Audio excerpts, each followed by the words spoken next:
Before getting into what is kosher, the bigger question is, why do people keep it? And there's no one answer. For some, it's simply, I'm an observant Jew, God commanded it in the Torah, so I do it. For others, it's, I grew up keeping kosher, and it's what I'm used to, what I'm comfortable with. It just feels Jewish. Or, what you consume matters, and eating should be a mindful experience. It makes the spiritual physical. Or even it makes me part of something bigger, my Jewish community. When bringing food into the home of someone who keeps kosher, it's important to be respectful of their food restrictions. It's best to stick with fresh fruits or vegetables or packaged foods that have kosher symbols on them. More on this later. So what are the rules of kosher? There are 3 basic rules. You can't eat some animals, the animals you do eat need to be slaughtered in a special way, and you can't combine milk and meat. Let's break that down. What animals can't you eat? Famously, of course, pork and shrimp and shellfish, but the Torah has a long list of animals, calling some of them clean and some of them unclean. You are what you eat. Pigs, they're out, cows, they're in, chickens, ducks, turkeys, salmon, tuna, also in. Next, what is kosher slaughter? Well, it's called shlita, and there are lots of rules on how different animals need to be butchered and prepared, which we're going to skip. What's important to know is that because meat needs to be prepared in a special way, there's a labeling system.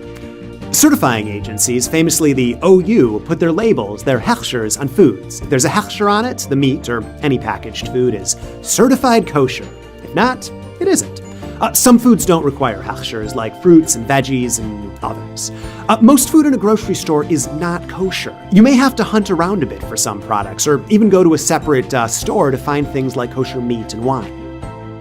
Finally, not combining milk and meat.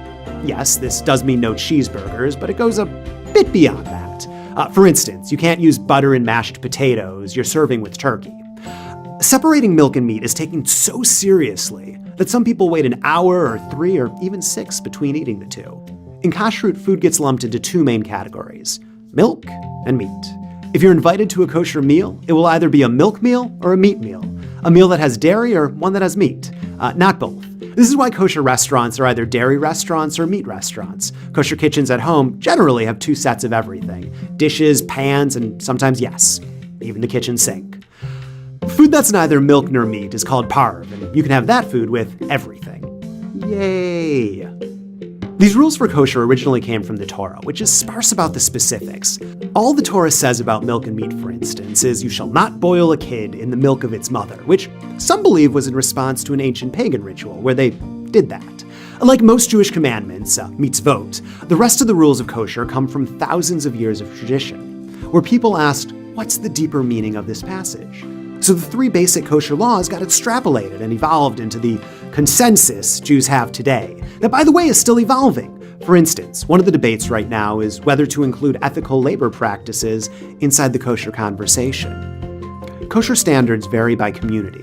They look different in a Tel Aviv hotel and your grandma's kitchen, but the main motivation, making conscious holy choices every day, remains the same. And these shared kosher standards help to bring communities closer through everything from potlucks to shiva calls to Shabbat dinners.